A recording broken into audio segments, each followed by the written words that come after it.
구독과 좋아요 꼭 부탁드립니다. 그 소리를 들은 순간 저는 이 집에 우리만 있는 게 아니라는 걸 깨달았습니다. 매일 밤 11시 47분, 정확히 그 시간에 아무도 없는 거실에서 들려오는 완벽한 피아노 연주.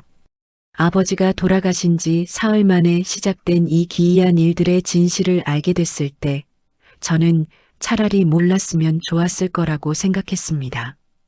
저는 강준혁입니다. 제가 겪은 이 끔찍한 실화를 지금부터 들려드리겠습니다.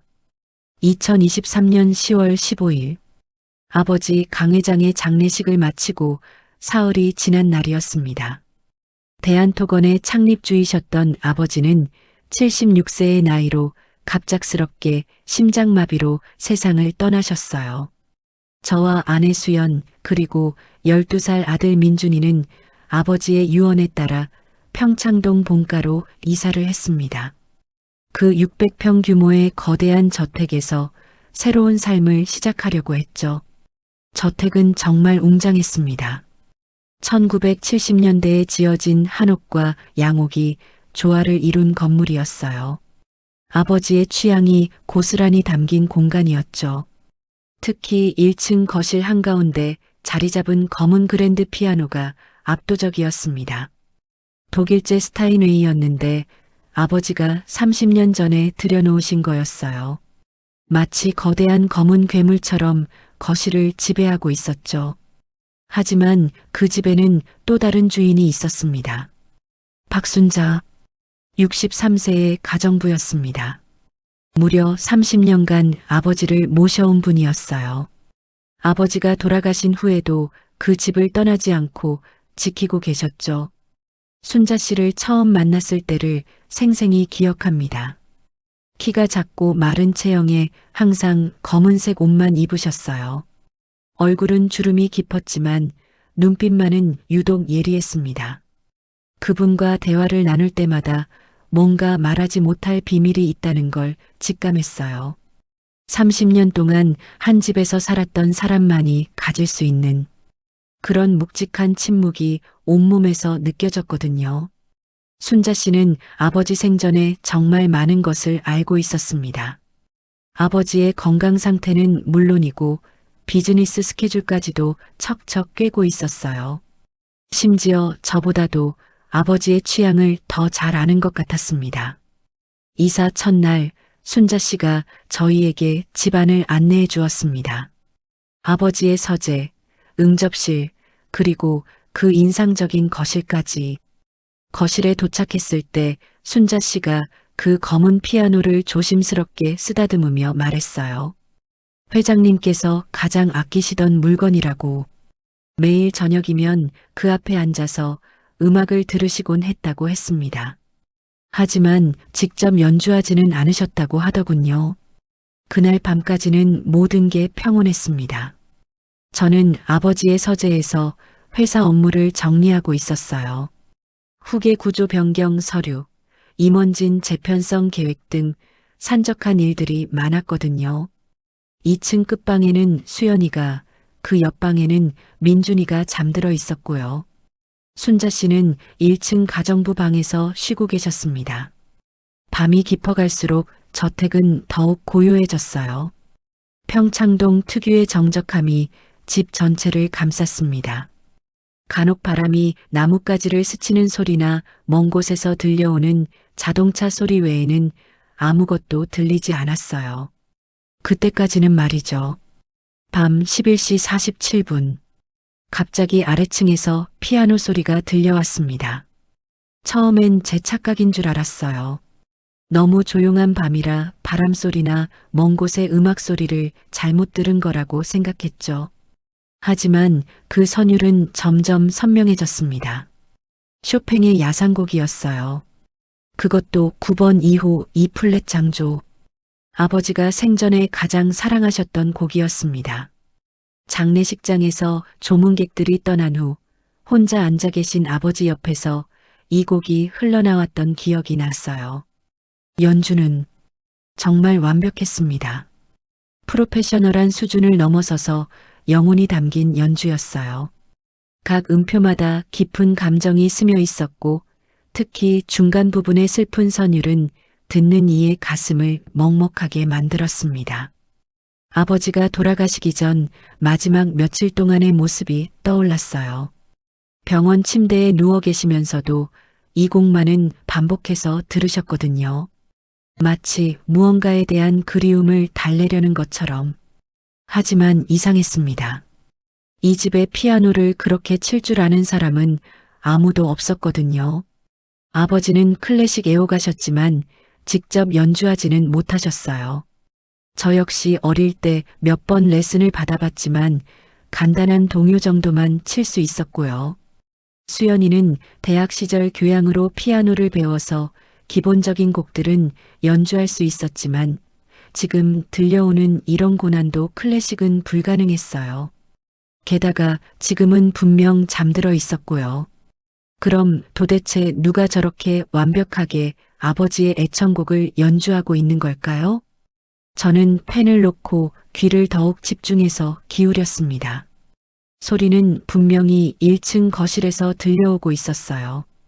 그것도 아주 가까운 곳에서. 연주가 계속될수록 온몸에 소름이 돋기 시작했습니다. 혹시 아버지의 영혼이 돌아오신 건 아닐까? 그런 생각이 머리를 스쳤어요. 아버지가 너무 그리워하시던 곡을 연주하며 마지막 인사를 하시는 건 아닐까 하는. 하지만 이성적으로 생각해보면 말이 안 되는 일이었죠. 저는 조심스럽게 의자에서 일어나 서재문을 열었습니다. 복도로 나서자 피아노 소리가 더욱 선명하게 들렸어요. 틀림없이 1층 거실에서 나오는 소리였습니다. 계단을 향해 걸어가면서 심장이 점점 빨라졌습니다. 각 걸음마다 바닥에 나무가 삐걱거리는 소리가 들렸지만 피아노 소리에 묻혀서 크게 들리지는 않았어요. 계단을 내려갈수록 연주는 더욱 애절해졌습니다.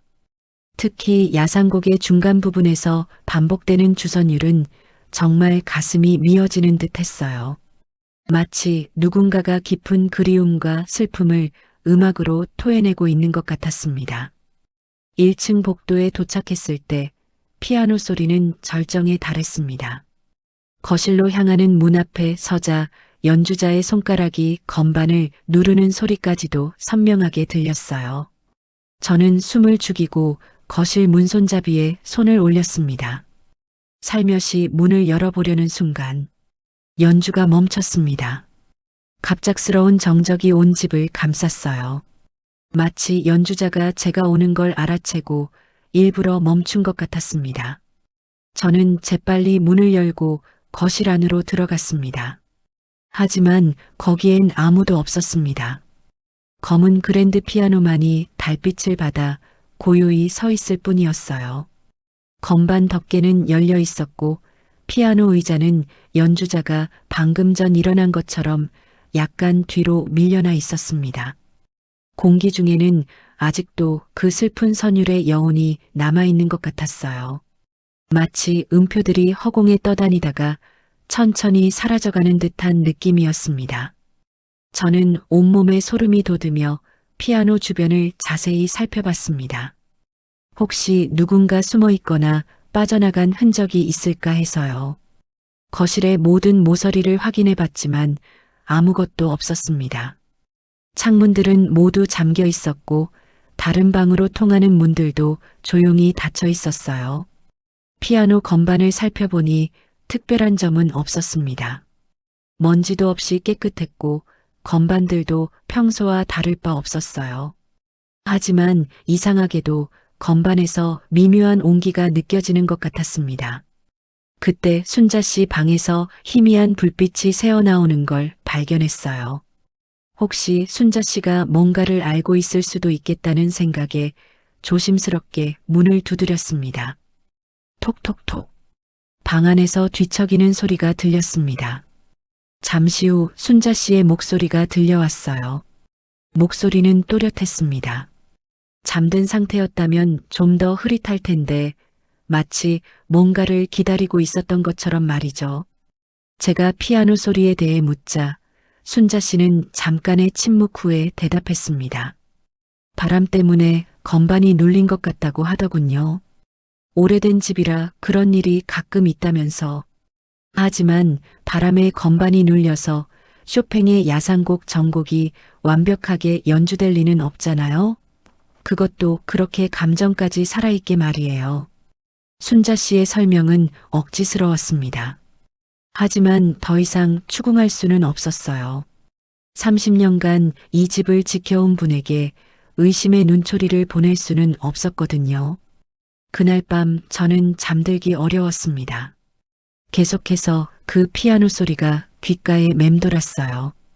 특히 연주가 멈춘 그 순간에 갑작스러운 정적이 자꾸 떠올랐습니다.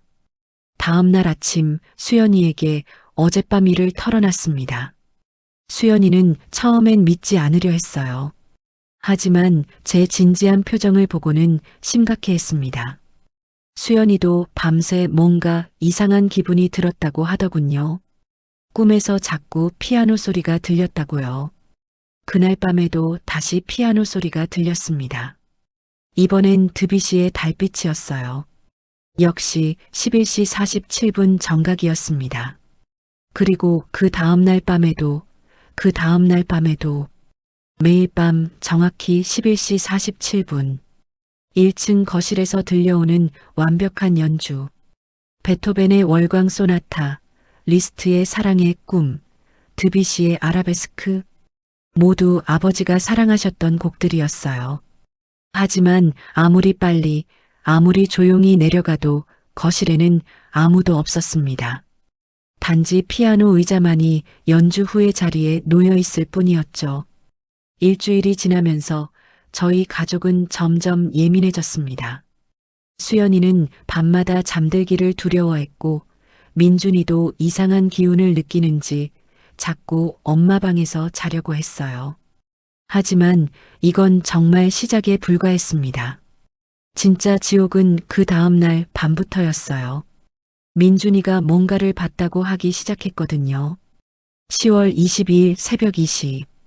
저는 서재에서 늦은 업무를 마치고 막 잠자리에 들려던 참이었습니다.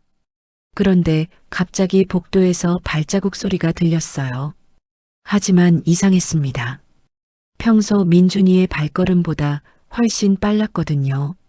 마치 뭔가에서 도망치듯 뛰어오는 소리였어요. 아이가 서재 문을 벌컥 열고 들어오더니 제 품에 안겼어요. 온몸이 얼음처럼 차갑게 얼어 있었습니다. 평소 씩씩하던 민준이가 이렇게 무서워하는 모습은 처음 봤어요. 아이의 눈동자는 공포로 가득했고 입술은 파랗게 질려 있었습니다. 민준이는 한참 동안 말을 못했습니다. 그냥 제 품에서 떨기만 하더군요. 숨소리조차 가빠서 마치 한참을 뛰어온 것 같았어요. 저는 아이를 진정시키려고 등을 토닥여주며 기다렸어요. 민준아, 괜찮다. 아빠가 여기 있어. 천천히 말해봐. 한참 후에야 민준이가 떨리는 목소리로 입을 열었습니다. 아빠, 나 그 여자 봤어. 정말로 봤어.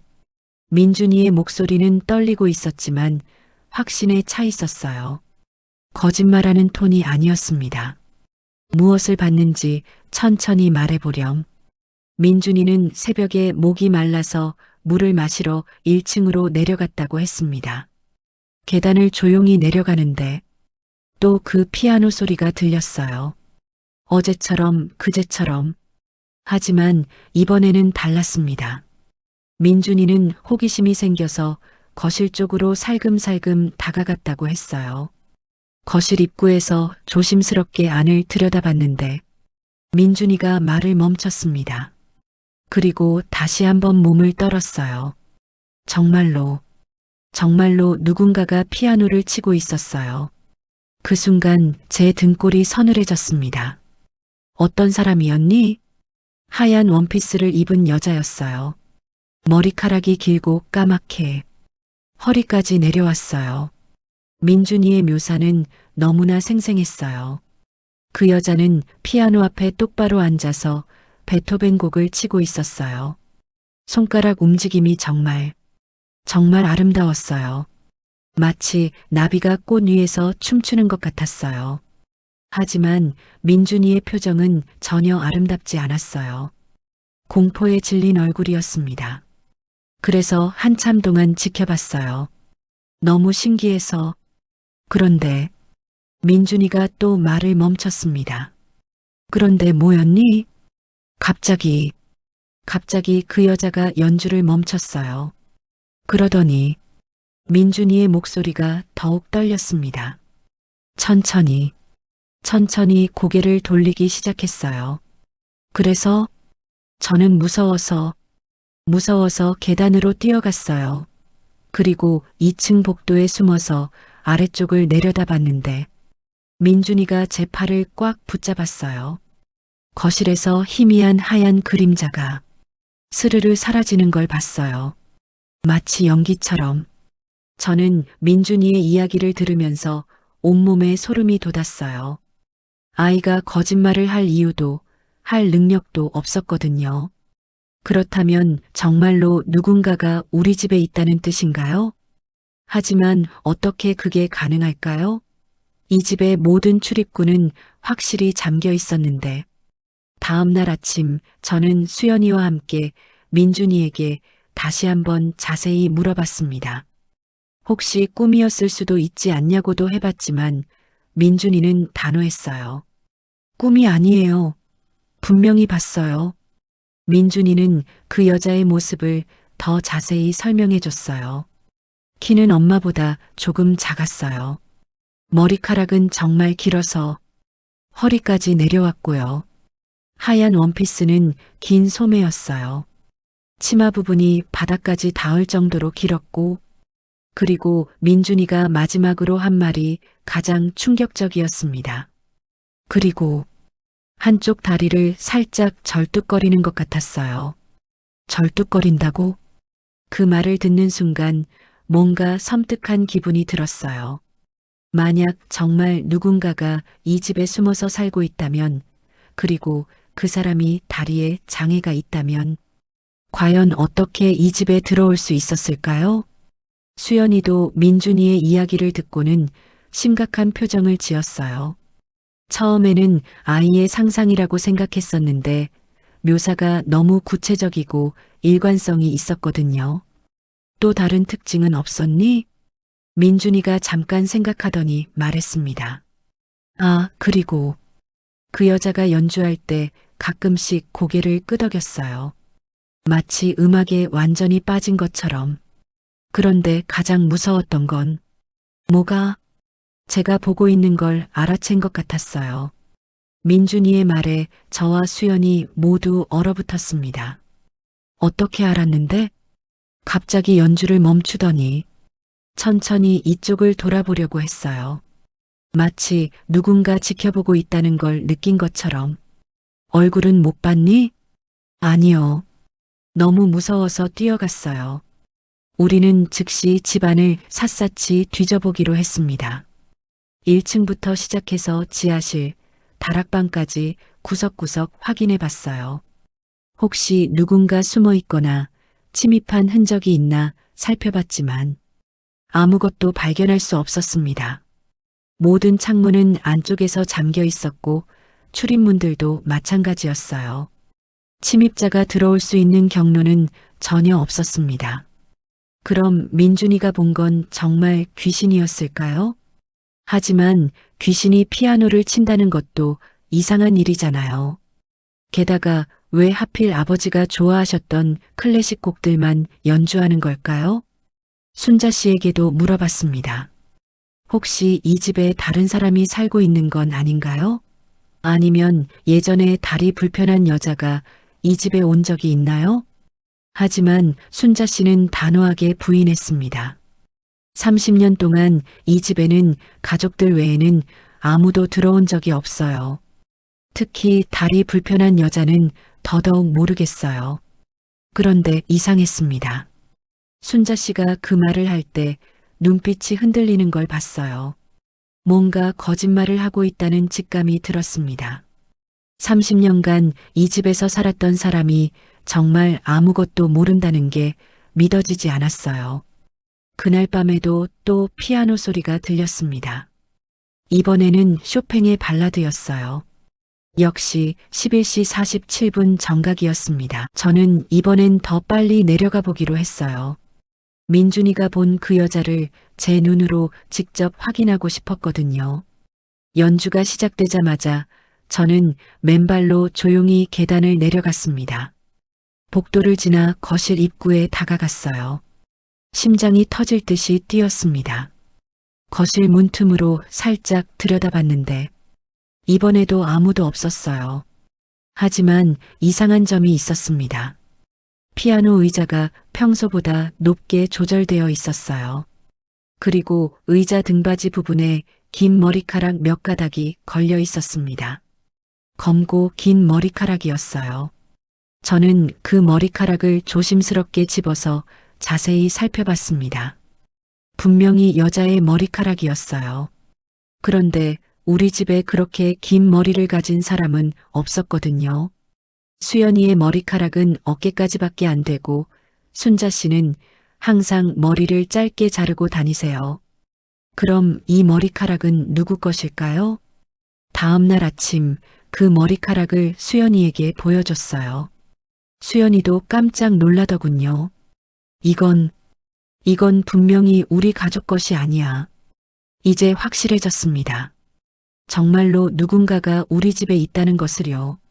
하지만 도대체 누구일까요? 그리고 어떻게 들어왔을까요? 가장 의심스러운 건 순자 씨였어요. 30년 동안 이 집에 살면서 모르는 게 없는 분인데 정말 아무것도 모른다는 게 믿어지지 않았거든요. 그런데 며칠 후 우리는 더욱 충격적인 사실을 발견하게 됩니다. 아버지의 서재에서 찾은 그것은 상상도 못했던 비밀의 단서였어요. 10월 26일 오후 3시 저는 아버지의 서재에서 회사 인수합병 관련 서류들을 찾고 있었습니다. 대한토건의 지난 30년 경영 기록들을 검토해야 했거든요. 오래된 서류들을 찾기 위해 책장 구석구석을 뒤지다가 이상한 점을 발견했어요. 서재 왼쪽 끝 책장이 다른 곳보다 조금 돌출되어 있었거든요. 처음에는 벽의 구조상 그런 줄 알았는데 자세히 보니 뭔가 인위적으로 만들어진 것 같았어요. 호기심이 생긴 저는 그 책장을 자세히 살펴봤습니다. 책들을 하나씩 빼내면서 뒤쪽을 확인해 봤는데 놀랍게도 책장 뒤편에 작은 손잡이가 숨겨져 있었어요. 심장이 빨라지기 시작했습니다. 30년 동안 이 서재를 수없이 드나들었지만 이런 게 있는 줄은 꿈에도 몰랐거든요. 손잡이를 조심스럽게 돌리자 삐걱 책장이 안쪽으로 밀려 들어가면서 좁은 통로가 드러났습니다. 완전히 다른 세계로 이어지는 비밀의 문이었어요. 통로는 생각보다 넓었습니다. 성인 남자가 충분히 걸어 들어갈 수 있을 정도였죠. 안쪽에서는 희미한 불빛이 새어나오고 있었어요. 저는 온몸에 소름이 돋으며 그 통로로 들어섰습니다. 우리 집에 이런 곳이 있었다니. 10m 정도 걸어 들어가니 계단이 나타났어요. 아래로 내려가는 나선형 계단이었습니다. 계단을 따라 내려가면서 점점 불빛이 밝아졌어요. 그리고 마침내 도착한 곳은 20평 정도의 지하 공간이었습니다. 완전히 다른 세계가 펼쳐져 있었어요. 마치 고급 원룸처럼 아늑하게 꾸며진 공간이었습니다. 크림색 소파, 작은 식탁, 책장 가득한 책들, 그리고 벽면을 장식한 클래식 음반들. 한쪽에는 침실 공간이 있었고 다른 쪽에는 작은 주방과 화장실까지 완비되어 있었어요. 정말 누군가 오랫동안 살 수 있도록 만들어진 완벽한 주거 공간이었습니다. 그런데 가장 놀라운 건 그 공간에 한 여자가 살고 있었다는 거예요. 소파에 앉아서 책을 읽고 있던 여자가 저를 발견하고는 깜짝 놀라며 일어났습니다. 긴 검은 머리가 허리까지 흘러내린 하얀 원피스를 입은 여자였어요. 민준이가 본 바로 그 사람이었습니다. 여자는 일어나면서 오른쪽 다리를 살짝 절뚝거렸어요. 벽에 기대어진 목발을 집어들더니 조심스럽게 제게 다가왔습니다. 우리는 한참 동안 말없이 서로를 바라봤습니다. 여자의 얼굴은 정말 아름다웠어요. 하지만 그보다 더 인상적인 건 그녀의 눈빛이었습니다. 깊은 슬픔과 체념이 담겨 있었어요. 마치 세상과 단절된 채 오랫동안 혼자 살아온 사람의 눈빛 같았죠. 여자가 먼저 입을 열었어요. 안녕하세요. 준혁 씨. 제 이름을 알고 있었어요. 목소리는 맑고 부드러웠지만 어딘지 쓸쓸함이 묻어 있었습니다. 당신이 매일 밤 피아노를 치던 분이군요. 네. 죄송해요. 가족분들을 깜짝 놀라게 해드렸나 봐요. 저는 박세희입니다. 박세희. 그 이름을 듣는 순간 온몸에 전율이 흘렀어요. 세희 씨, 여기서 얼마나 오래 사셨나요? 28년입니다. 제가 태어난 곳이기도 해요. 28년? 그럼 지금 나이가 28살이에요. 세희는 목발을 짚으며 소파 쪽으로 걸어가 앉았습니다. 그리고 저에게도 앉으라고 손짓했어요. 저는 아직도 꿈을 꾸는 것 같았어요. 우리 집 바로 밑에 이런 공간이 있었다니. 그리고 28년 동안 누군가가 여기서 살고 있었다니. 세희 씨, 도대체 어떻게... 세희는 깊은 한숨을 쉬었어요. 그리고 천천히 자신의 이야기를 들려주기 시작했습니다. 제가 태어날 때부터 다리가 불편했어요. 선천적인 장애였죠. 엄마는 이 집의 가정부인 박순자예요. 순자 씨가 어머니라고요? 네. 엄마가 20살 때 저를 낳았어요. 그런데 제 아버지는... 세희의 목소리가 떨렸어요. 회장님이세요. 강 회장님이 제 아버지예요. 그 말을 듣는 순간 머릿속이 하얗게 변했어요. 아버지의 딸이라고요? 그럼 당신은 제 이복누이. 네. 하지만 세상에 알려질 수는 없는 딸이었어요. 다리 장애도 있었고 가정부와의 불륜으로 생긴 아이니까요. 세희의 눈에서 눈물이 흘러내렸어요. 아버지, 회장님께서 저를 위해 이 공간을 만들어 주셨어요. 28년 전에요. 저를 숨겨서 기를 수 있도록 말이에요. 이 지하 공간이 언제부터 있었던 거예요? 저를 위해서 만들어졌어요. 회장님께서 건축업자를 불러서 비밀리에 공사를 하셨대요. 위층 서재와 연결되는 비밀 통로까지 만들어서 아무도 모르게 저를 돌봐주실 수 있도록요. 정말 영화 같은 일이었어요. 아버지가 자신의 숨겨진 딸을 위해 비밀 공간까지 만들어주셨다니. 그럼 28년 동안 계속 여기서만 사신 거예요? 네. 한 번도 바깥 세상에 나가본 적이 없어요. 햇빛도 제대로 못 받고 다른 사람들과 대화해 본 것도 거의 없어요. 세희의 말을 듣고 있으니 가슴이 미어졌어요. 28년 동안 이 좁은 공간에서만 살아왔다니 얼마나 외롭고 답답했을까요? 그럼 피아노는 언제부터 배우신 거예요? 10살 때부터요. 회장님께서 선생님을 몰래 불러주셨어요. 이 집에 아무도 없을 때만 내려와서 가르쳐 주셨죠. 아, 그래서 매일 밤 위로 올라가서... 네. 매일 밤 11시 47분이 되면 가족분들이 모두 주무실 시간이니까 위로 올라가서 거실에 있는 그랜드 피아노를 쳐요.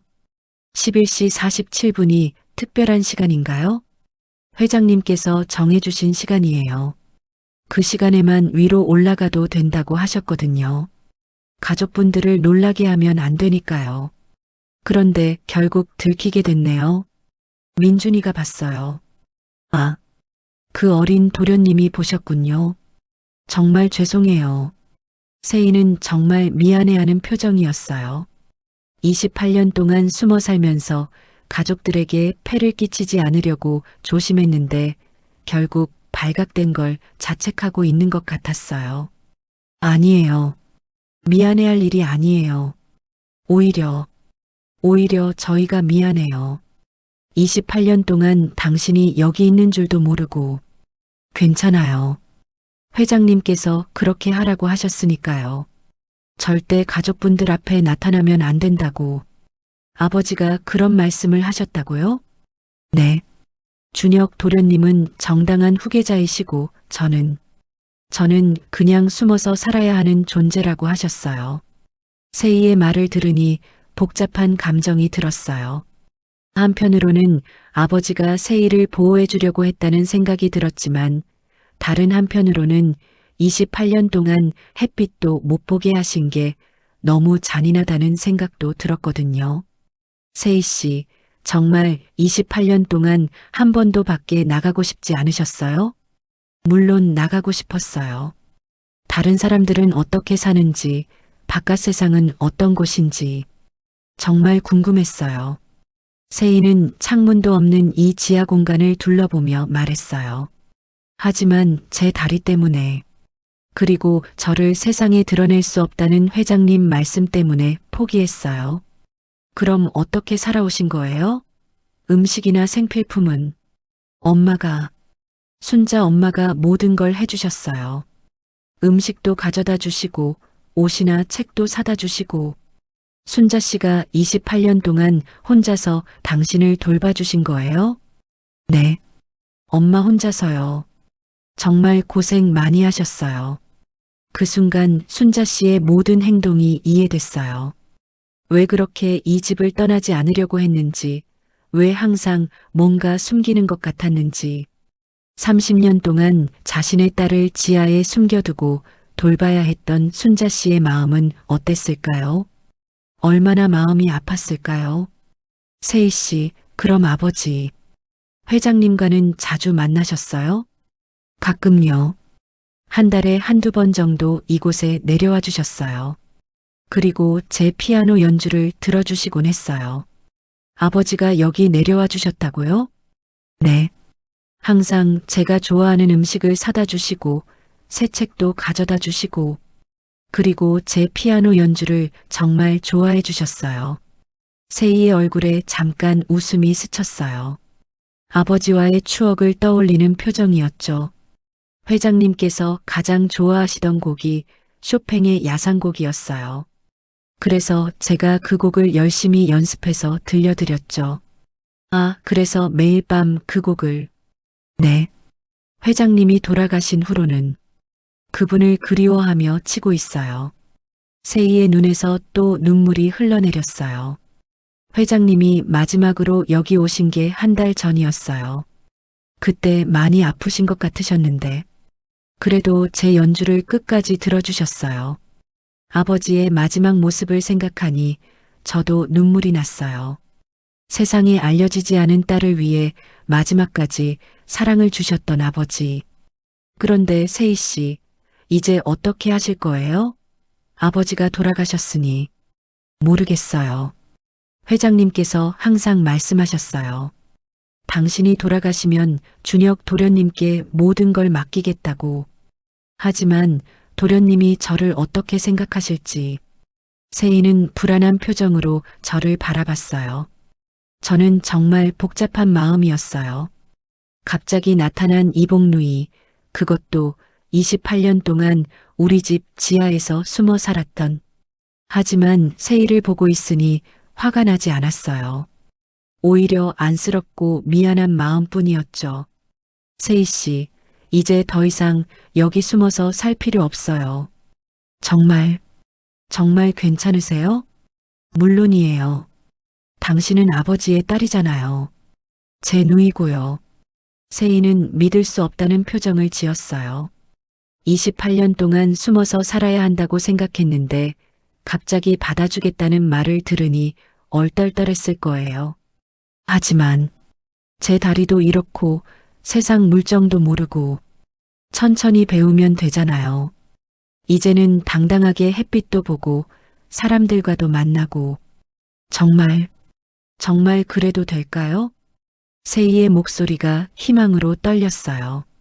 그때 갑자기 위층에서 발소리가 들렸어요. 순자 씨였나 봐요. 세희가 깜짝 놀라며 말했어요. 엄마가 오시나 봐요. 아마 도련님이 여기 있다는 걸 눈치챘을 거예요. 잠시 후 계단에서 순자 씨가 내려오는 소리가 들렸습니다. 순자 씨는 저를 발견하고는 얼굴이 하얗게 변했어요. 그리고 세희 옆에 앉더니 두 손으로 얼굴을 가리고 울기 시작했습니다. 도련님, 정말 죄송합니다. 30년간 이런 비밀을 숨기고 있었어요. 순자 씨도 이제 모든 걸 털어놓을 때가 됐다는 걸 알고 있었을 거예요. 순자 씨, 괜찮아요. 이제 다 알게 됐으니까요. 회장님께서 이 아이만큼은 꼭 지켜달라고 하셨어요. 평생 돌봐달라고. 순자 씨의 말을 들으니 아버지의 마지막 부탁이 얼마나 간절했는지 알 수 있었어요. 이제 걱정하지 마세요. 세희는 저희 가족이에요. 그 말을 듣고 세희와 순자 씨 모두 눈물을 흘렸어요. 30년간의 긴 숨바꼭질이 끝나는 순간이었습니다. 하지만 저는 아직 모르고 있었어요. 이 모든 것이 거대한 거짓말의 시작이었다는 걸. 그날 새벽은 유독 맑았습니다. 며칠 전부터 계속 비가 와서 답답했는데 오랜만에 개인 하늘을 보니 기분이 좋아졌어요. 평소보다 30분 일찍 일어나서 조깅을 나가기로 했습니다. 운동복으로 갈아입고 운동화 끈을 매면서 요즘 복잡했던 마음을 정리해 보려고 했어요.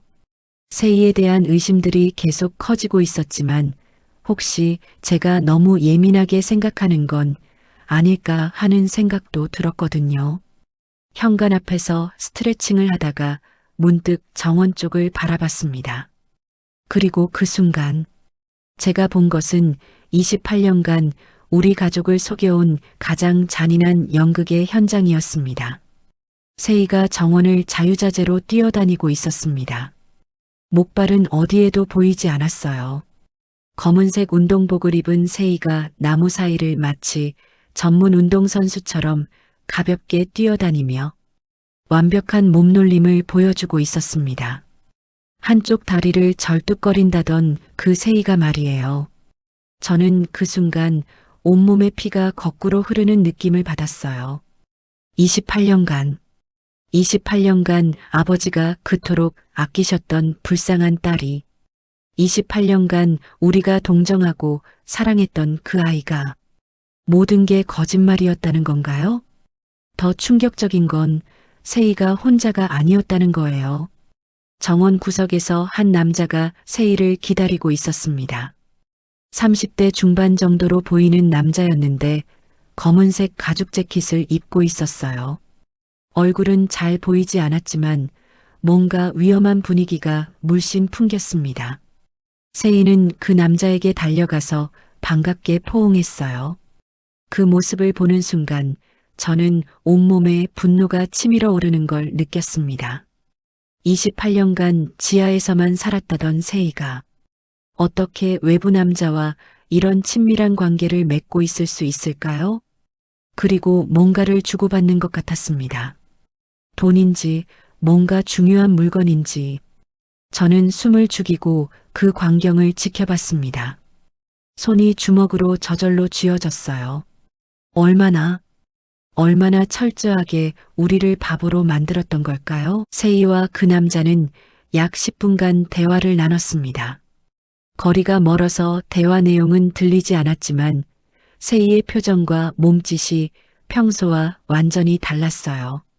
수줍고 조심스러운 모습이 아니라 자신감 넘치고 적극적인 모습이었습니다. 마치 완전히 다른 사람 같았어요. 아니, 이제 알겠어요. 평소에 세희가 가짜였던 거예요. 지금 제가 보고 있는 이 모습이 진짜 세희였던 거죠. 그 남자가 세희에게 뭔가 작은 물건을 건네주는 걸 봤습니다. 봉투 같은 것이었는데 세희는 그걸 받아서 운동복 안주머니에 넣었어요. 돈일까요? 아니면 다른 뭔가 불법적인 물건일까요? 그리고 둘은 다시 포옹한 후 헤어졌습니다. 남자는 정원 뒤쪽 담장 너머로 사라졌고 세희는 집 쪽으로 다가왔어요. 그런데 그 다음에 벌어진 일이 정말 충격적이었습니다. 세희는 현관에 도착하자 정원 한쪽 화단에 숨겨둔 목발을 꺼내 들었어요.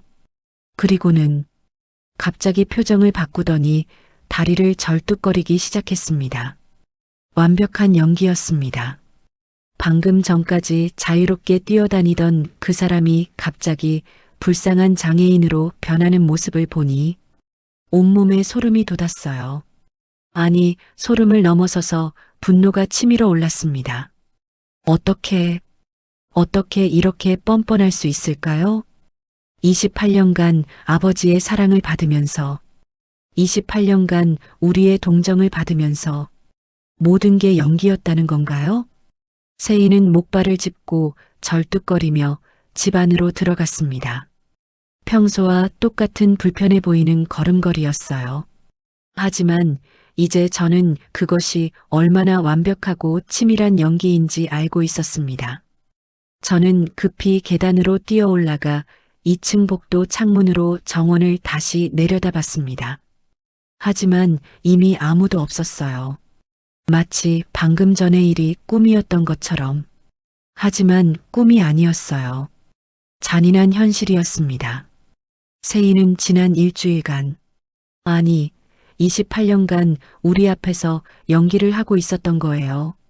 저는 조깅을 포기하고 서재로 갔습니다. 머릿속이 복잡하다는 차원을 넘어서 분노로 가득 찼어요. 우리가 얼마나 바보였을까요? 세희가 정말로 28년간 지하에만 살았다면 어떻게 외부 남자와 그런 은밀한 만남을 가질 수 있을까요? 그리고 그 남자는 누구일까요?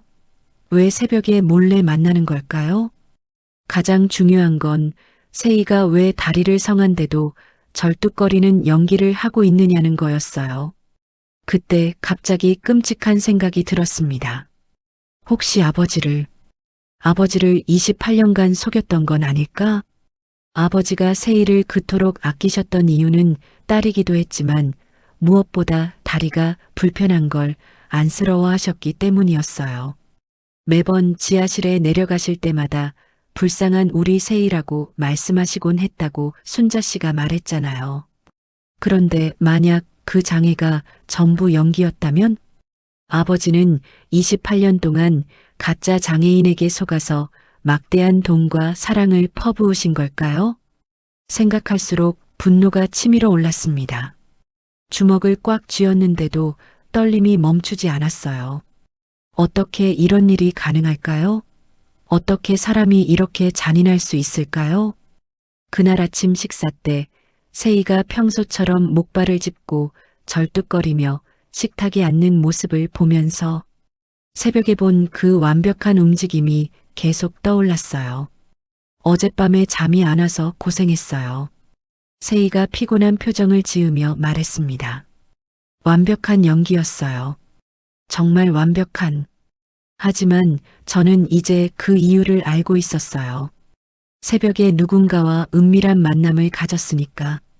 세희 씨, 혹시 밖에 나가고 싶지 않으세요? 28년 만에 자유로워졌는데.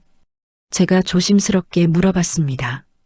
하지만 속으로는 분노가 끓어오르고 있었어요. 세희의 눈빛이 순간 흔들렸어요. 아니에요. 아직은 무서워요. 이 다리로는 받기 위험할 것 같고 거짓말이에요. 전부 거짓말이에요. 그래도 가끔은 신선한 공기라도 마시러. 정말 괜찮아요. 여기가 편해요. 세희는 고개를 저었습니다. 하지만 저는 새벽에 본 장면을 떠올렸어요. 정원에서 자유롭게 뛰어다니던 그 모습을. 그 순간 저는 확신했어요. 세희는 28년간 우리를 속여온 완벽한 사기꾼이라는 걸. 그날 오후 저는 수연이에게 조심스럽게 말해봤어요. 여보, 세희에 대해서 좀 이상한 점이 있어. 이상한 점이라니? 무슨 말이야? 수연이는 놀란 표정을 지었어요. 저는 그동안 느꼈던 의문점들을 설명했지만 새벽에 본 장면은 아직 말하지 않았어요. 너무 충격적일 것 같아서. 그래도 세희는 정말 불쌍한 아이잖아. 28년간 지하에서 불쌍하다고요? 그 말을 들으니 더욱 화가 났어요. 우리가 얼마나 철저하게 속고 있었는지. 그게 정말일까? 무슨 말이야? 만약 세희가 가끔 몰래 밖에 나갔다면 어떨까? 수연이의 표정이 굳어졌어요. 설마 그런 일은 없을 거야. 순자 씨도 그렇게 철저하게 지켜봤을 텐데. 하지만 저는 이제 의심하기 시작했어요. 순자 씨도 이 모든 걸 알고 있는 건 아닐까? 어쩌면 순자 씨도 공범일지도 모른다고 말이에요. 그날 밤 저는 세희를 더 자세히 관찰하기로 했습니다. 새벽 2시쯤 되니 세희 방에서 작은 빛이 새어나왔어요. 아직 잠들지 않은 것 같았습니다. 귀를 기울여 보니 누군가와 전화 통화를 하는 소리가 들렸어요. 네, 오늘 잘 받았어요. 곧 끝날 것 같아요. 조금만 더 기다려요. 회장님이 돌아가셔서 이제 더 쉬워졌어요. 유산 정리가 끝나면 우리 계획대로. 세희의 목소리였지만 평소와는 전혀 달랐어요. 차갑고 계산적인 목소리였습니다. 저는 온몸이 얼어붙는 느낌을 받았어요. 아버지의 죽음과 관련이 있다는 건가? 유산을 노리고 있다는 건가? 그리고 우리라고 했어요. 공범이 있다는 뜻이에요. 통화 내용을 더 들어보려 했지만 갑자기 조용해졌어요. 통화가 끝난 것 같았습니다. 저는 조용히 제 방으로 돌아갔습니다. 하지만 잠이 오지 않았어요. 이제 모든 게 명확해졌습니다. 세희는 28년간 지하에 살면서도 바깥 세상과 연결되어 있었다. 누군가와 계획적으로 무언가를 꾸미고 있다. 그리고 그 계획에는 아버지의 유산이 연관되어 있다. 가장 끔찍한 건 아버지의 죽음까지도 그들의 계획에 포함되어 있을 수도 있다는 거였어요. 다음 날부터 저는 더욱 조심스럽게 세희를 관찰했습니다. 그리고 며칠 후 또 다른 충격적인 사실을 발견하게 됩니다. 세희의 방에서 이상한 약품들을 발견한 거예요. 11월 15일 세희가 잠깐 외출한 사이 물론 목발을 짚고 나갔지만 저는 그녀의 방을 수색해 봤습니다. 서랍 깊숙한 곳에서 작은 약병을 발견했어요. 라벨이 떨어져 나가서 정확한 성분은 모르겠지만 뭔가 의약품 같았습니다. 그리고 그 옆에 충격적인 물건이 있었어요. 아버지의 심장약과 똑같이 생긴 알약들이었습니다. 하지만 색깔이 약간 달랐어요. 아버지가 드시던 약은 하얀색이었는데 이건 미세하게 노란빛이 돌았습니다. 설마 이런 끔찍한 일이. 그 순간 온몸에 전율이 흘렸어요. 세희가 아버지를. 저는 그 약들을 몰래 가져와서 병원의 성분 분석을 의뢰했습니다. 그리고 며칠 후 받은 결과는 상상도 못했던 충격이었습니다. 강준혁 씨, 급하게 병원으로 오실 수 있으세요? 담당 의사의 목소리에는 심각함이 묻어 있었어요. 저는 급히 병원으로 달려갔습니다. 심장이 터질 듯 뛰었어요. 혹시나 했던 최악의 상황이 현실이 될 수도 있다는 생각에. 병원 도착 후 의사는 저를 조용한 상담실로 안내했습니다. 분석 결과를 말씀드리기 전에 이 약을 어디서 구하셨는지 물어봐도 될까요? 그건 나중에 설명드릴게요. 일단 결과부터. 의사는 검사 결과지를 펼쳐 보이며 말했습니다. 이것은 디기탈리스 배당체의 일종입니다. 강심제의 한 성분이지만 과량 투여 시 심장마비를 일으킬 수 있는 독성 물질이에요. 온몸이 얼어붙었습니다. 심장마비를 일으킨다고요? 네. 더 심각한 건 이 물질이 일반 심장약과 비슷하게 생겼다는 거예요. 육안으로는 구별이 거의 불가능합니다. 의사는 계속 설명했습니다. 만약 심장병 환자가 이걸 자신의 약으로 착각해서 복용한다면 기존 심장약의 효과를 상쇄시키거나 최악의 경우 급성 심장마비를 유발할 수 있어요. 저는 의자에 주저앉았습니다. 아버지가 돌아가신 원인이 바로 이것일까요? 의사, 혹시 이 독성 물질을 꾸준히 복용하면 어떻게 될까요? 처음에는 별다른 증상이 없을 수 있어요. 하지만 체내에 축적되면서 점차 심장 기능이 약해지죠. 그러다가 어느 순간 갑작스럽게 급성 심장마비가 올 수 있습니다. 아버지의 마지막 몇 개월이 떠올랐어요. 점점 체력이 약해지셨고 자주 가슴 통증을 호소하셨었거든요. 당시에는 나이 때문이라고 생각했는데, 의사, 이런 독성 물질은 어디서 구할 수 있나요? 일반적으로는 구하기 어려워요. 의료용으로만 사용되거든요. 하지만 불법적인 경로나 의료계 종사자라면 접근할 수 있을지도 모르죠. 저는 병원을 나서면서 온몸에 소름이 돋았어요. 세이가 정말로 아버지를 독살했다는 건가? 집에 돌아와서도 머릿속이 복잡했습니다. 하지만 아직 확실한 증거는 없었어요. 세이 방에서 발견한 약이 정말 아버지께 사용된 건지 확인해야 했습니다. 그날 밤 저는 아버지의 서재를 다시 한번 자세히 뒤져봤어요. 아버지가 복용하시던 약들, 병원 처방전들, 그리고 마지막 몇 개월간의 건강 기록들을 서랍 깊숙한 곳에서 아버지의 약통을 발견했습니다. 돌아가시기 전까지 복용하시던 심장약이 아직 남아 있었어요. 약통을 열어보니 뭔가 이상했어요. 약의 색깔이 일정하지 않았습니다. 대부분은 하얀색이었지만 몇 개는 미세하게 노란빛이 돌았어요. 세이방에서 발견한 그 독성 물질과 똑같은 색깔이었습니다. 손이 떨렸어요. 이제 확실해졌습니다. 세이가 아버지의 심장약 사이에 독성 물질을 섞어 넣었던 거예요. 아버지는 자신이 독을 먹고 있다는 사실도 모른 채 매일 세이가 준비한 죽음의 약을 드셨던 거죠. 그때 갑자기 아버지의 마지막 며칠이 생각났어요. 세이야, 오늘도 약 좀 챙겨줄래? 회장님, 제가 정성껏 준비해 드릴게요. 아버지는 세이를 끝까지 믿으셨어요. 자신의 딸이라고, 불쌍한 아이라고 생각하시면서 매일 그녀가 건네주는 독을 받아 드셨던 거예요. 저는 분노로 온몸이 떨렸습니다. 어떻게 이런 끔찍한 일을 할 수 있을까요?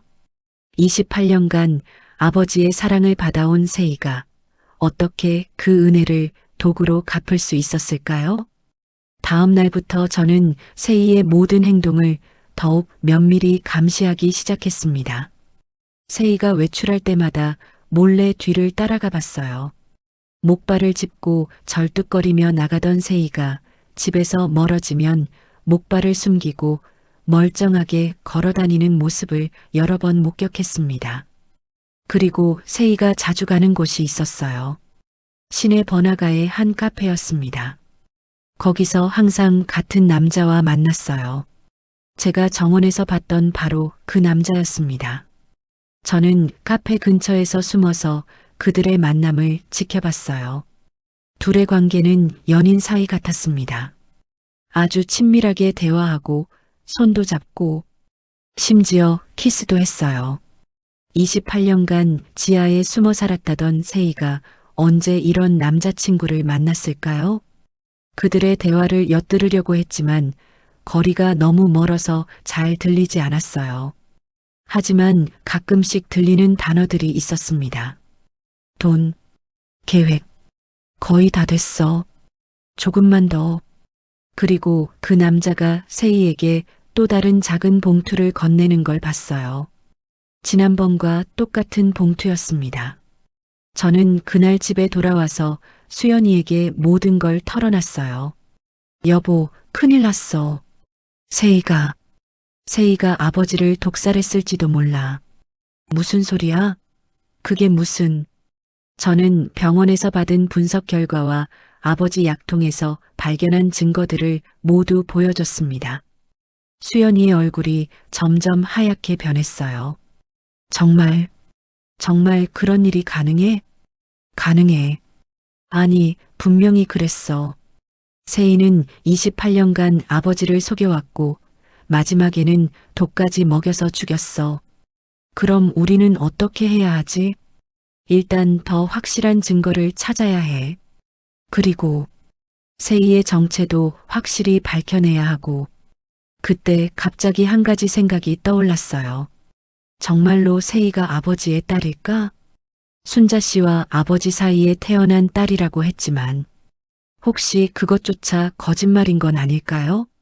저는 다음날 병원에 가서 친자 검사를 의뢰했습니다. 아버지의 DNA 샘플은 병원에 보관되어 있었고 세희의 DNA는 그녀가 사용한 컵에서 채취할 수 있었어요. 친자 검사 결과가 나오기까지는 일주일 정도 걸린다고 했습니다. 그 일주일이 정말 길게 느껴졌어요. 매일 세희와 함께 식사하고 대화하면서도 속으로는 그녀가 아버지를 독살한 살인자라는 생각을 해야 했거든요. 세희는 여전히 완벽한 연기를 하고 있었어요. 목발을 짚고 절뚝거리면서 수줍은 미소를 지으며 마치 정말 불쌍한 딸인 것처럼. 하지만 이제 저는 그가면 뒤의 진실을 알고 있었습니다. 준혁 오빠, 회장님이 그리워요. 매일 밤 꿈에 나타나셔서 피아노를 들어달라고 하세요. 세희가 눈물을 흘리며 말했어요. 완벽한 악어의 눈물이었습니다. 자신이 독살한 아버지를 그리워한다니 어떻게 이렇게 뻔뻔할 수 있을까요? 그리고 며칠 후 저는 또 다른 충격적인 사실을 발견하게 됩니다. 세희의 방을 다시 수색하던 중 침대 밑에 숨겨진 서류들을 발견한 거예요. 그것은 아버지의 유언장 초안들이었습니다. 여러 버전의 유언장이 있었는데 모두 아버지의 필체를 완벽하게 모방한 위조 문서들이었어요. 그중 하나에는 세희에게 전 재산의 절반을 상속한다는 내용이 적혀 있었습니다. 세희는 아버지를 독살한 후 위조된 유언장으로 재산을 차지할 계획이었던 거예요. 하지만 다행히 아버지가 갑작스럽게 돌아가시는 바람에 세희는 위조 유언장을 제출할 기회를 놓쳤던 것 같았습니다. 그래서 지금까지 숨겨진 딸 행세를 하며 자연스럽게 상속받을 기회를 노리고 있었던 거죠. 11월 28일 드디어 친자 검사 결과가 나왔습니다.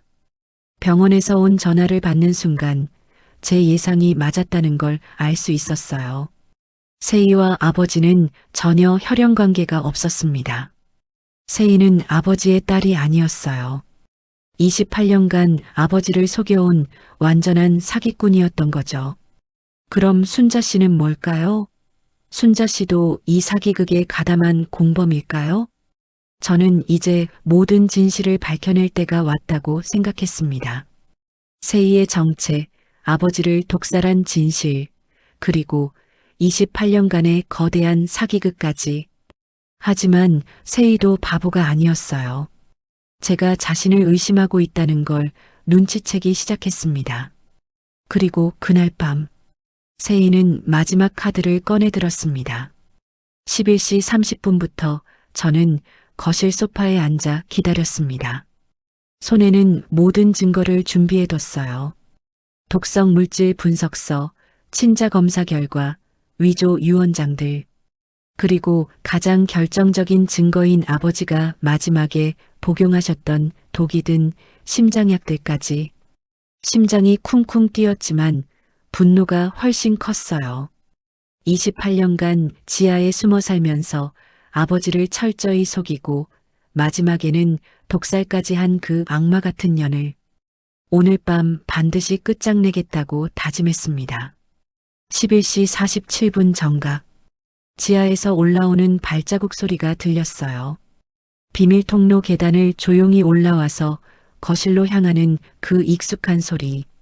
세희가 거실 문을 살금살금 열고 들어오는데 저를 보고는 깜짝 놀라서 얼어붙었어요. 오빠, 왜 여기에 계세요? 평소처럼 목발을 짚고 절뚝거리는 완벽한 연기를 하고 있었습니다. 28년간 정말 고생 많으셨어요, 세희 씨. 제가 차갑게 말하자 세희의 표정이 굳어졌어요.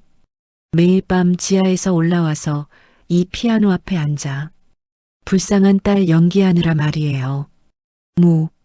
무슨 말씀이세요? 저는 정말 새벽 5시 30분에 정원에서 멀쩡하게 뛰어다니던 모습 다 봤어요. 세희의 얼굴이 새파랗게 변했습니다. 목발을 꽉 움켜쥐며 뒷걸음질 쳤어요.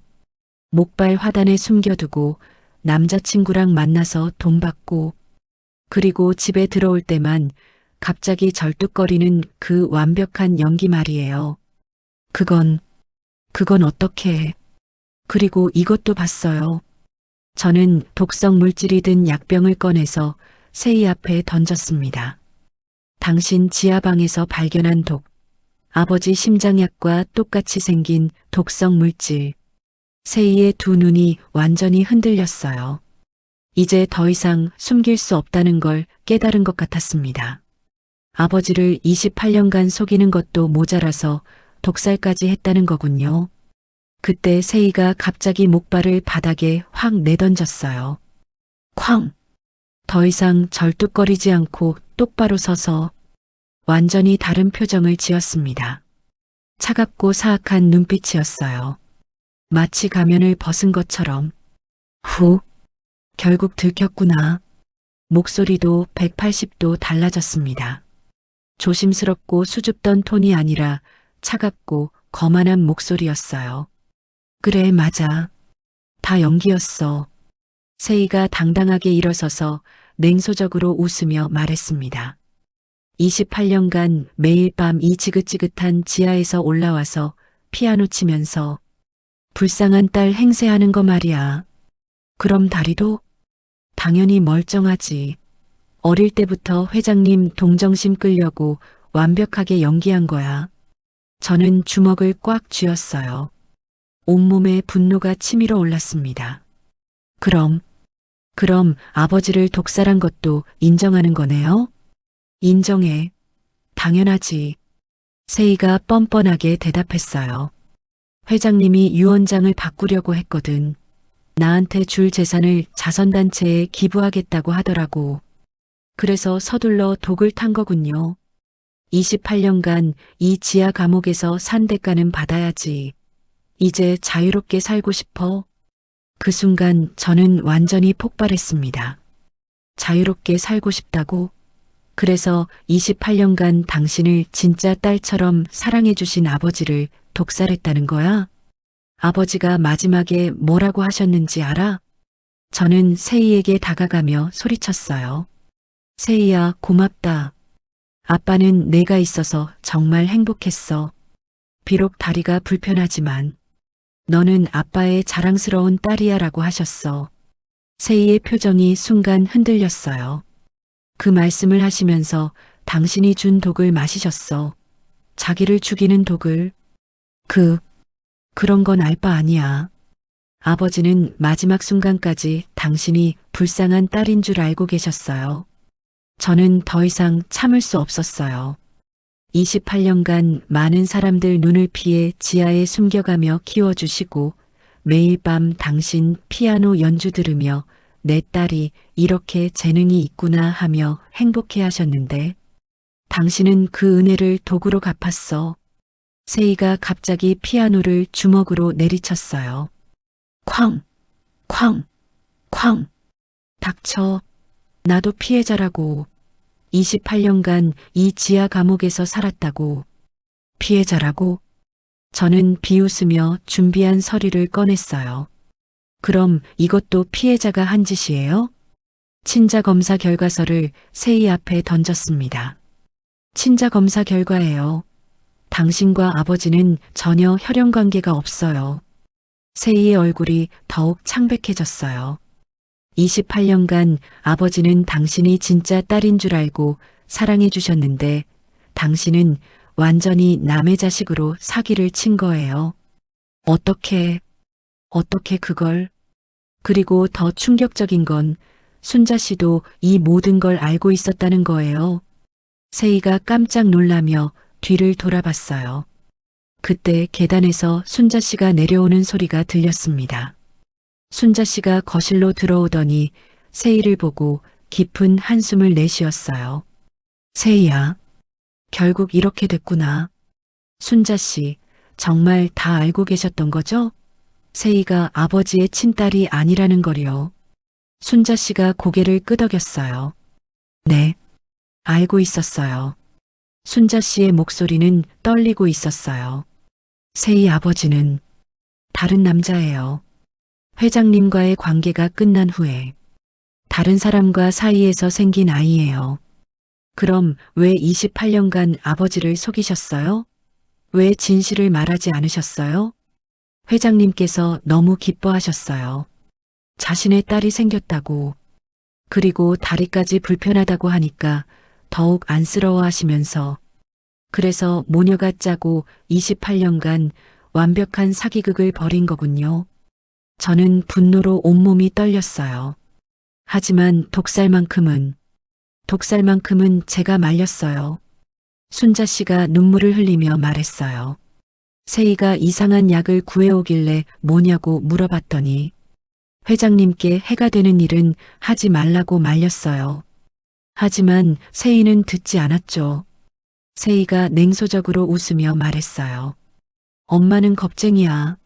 28년간 거짓말해놓고 이제 와서 양심이라니. 양심이라고? 저는 세희를 노려봤어요. 28년간 받은 사랑도 모자라서 생명까지 빼앗고 가짜 유언장까지 만들어서 전 재산을 차지하려던 당신이 양심을 말해? 그리고 이건 당신이 만든 위조 유언장들이에요. 여러 장의 서류를 펼쳐 보였어요. 아버지 필체를 완벽하게 따라해서 자신에게 전 재산을 상속한다는 가짜 유언장까지 만들었더군요. 28년간 지하에서 이런 걸 준비하고 있었던 거야. 세희가 피아노에 등을 기대며 뒷걸음쳤어요. 가장 역겨운 건 뭔지 알아요? 저는 세희 바로 앞까지 다가갔습니다. 아버지가 마지막까지 당신들을 진심으로 사랑하셨다는 거예요. 완전히 속는 줄도 모르고 아버지가 많은 사람들 앞에서 부끄럽다고 생각해서 지하에 숨겨주신 배려를 당신은 감옥이라고 했어? 매일 밤 당신 피아노 연주 들으러 지하까지 내려오시면서 세희야, 아빠가 미안해.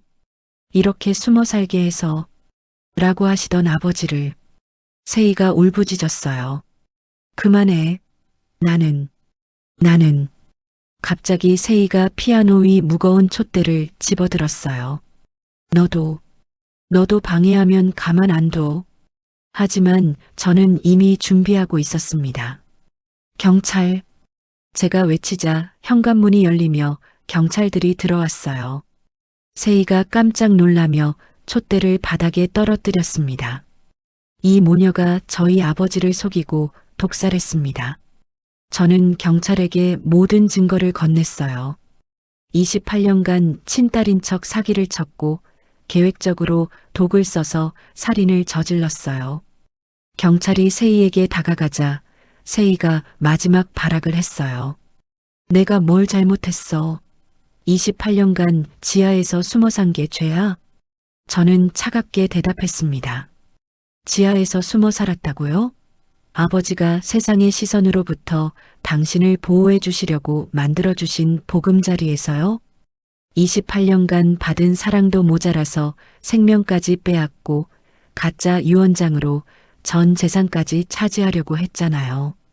그것도 완전히 남의 자식 주제에. 경찰이 세희에게 수갑을 채우려 하자 세희가 소리쳤어요. 후회 안 해. 나는 이제 자유야.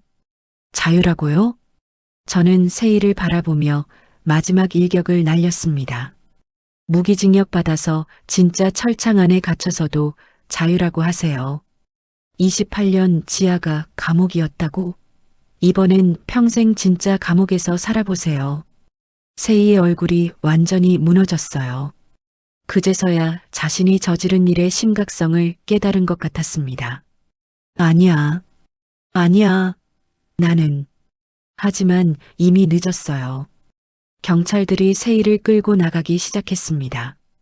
순자 씨도 공범으로 함께 체포되었지만 독살은 반대했다는 점에서 세희와는 차이가 있었어요. 세희가 끌려가면서 마지막으로 절규했어요. 나도 피해자라고. 피해자는 아버지예요. 제가 마지막으로 소리쳤어요.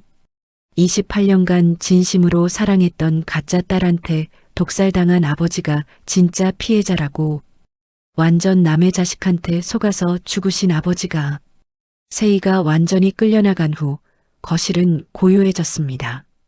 저는 그 검은 그랜드 피아노 앞에 앉았어요. 28년간 이 피아노에서 울려 퍼졌던 아름다운 선율들. 하지만 모든 게 완벽한 사기극이었어요. 하지만 이제 진짜 끝났습니다. 저는 건반에 손을 올리고 쇼팽의 야상곡을 천천히 연주했어요. 아버지가 그토록 사랑하셨던 그 곡을. 이번에는 슬픈 선율이 아니었어요. 악이 처벌받고 정의가 승리한 후에 시원한 선율이었습니다. 28년간 계속되었던 가짜 죽은 자의 선율이 마침내 끝났어요. 6개월 후 세희는 1심에서 살인죄, 사기죄로 무기징역을 선고받았어요. 법정에서도 끝까지 나도 피해자라고 우겼지만 판사는 28년간 치밀한 사기와 계획적 독살이라며 최고형을 선고했습니다. 순자 씨는 사기 공범으로 징역 5년을 받았어요. 하지만 독살은 반대했다는 점이 참작되어 세희보다는 형량이 적었습니다. 그 검은 그랜드 피아노는 아직도 1층 거실에 그대로 있어요. 하지만 이제는 민준이가 밝은 동요를 연주합니다. 아빠, 이 피아노 소리 너무 예뻐. 민준이의 순수한 연주가 집안에 울려 퍼질 때마다 저는 안도해요. 이제야 이 피아노에서 진짜 음악이 나온다고. 독과 거짓말이 아닌 진짜 사랑이 담긴 음악이요. 지하 비밀 공간은 완전히 철거했어요. 그리고 그 자리에는 아버지 추모 공간을 만들었습니다. 아버지, 이제 편히 쉬세요. 정의가 승리했어요. 아버지는 완전히 속으셨지만 그 사랑만큼은 진심이었어요. 그리고 그 진심 있는 사랑이 결국 악을 심판했습니다. 매일 밤 11시 47분이 되면 저는 생각해요. 악은 반드시 벌을 받는다는 진리를 증명한 그 밤을. 세희 같은 사기꾼은 이제 철창 안에서 평생을 보낼 거예요. 28년 지하가 감옥이라고? 이제 진짜 감옥에서 무기징역 체험해 보라고요. 28년간 계속되었던 거짓 죽은 자의 선율은 끝났고 이제 진실과 정의의 선율이 영원히 울려 퍼질 거예요. 이야기가 재미있으셨다면 구독과 좋아요 부탁드립니다. 앞으로도 재미있는 이야기로 찾아오도록 하겠습니다. 건강하고 행복한 하루 보내세요.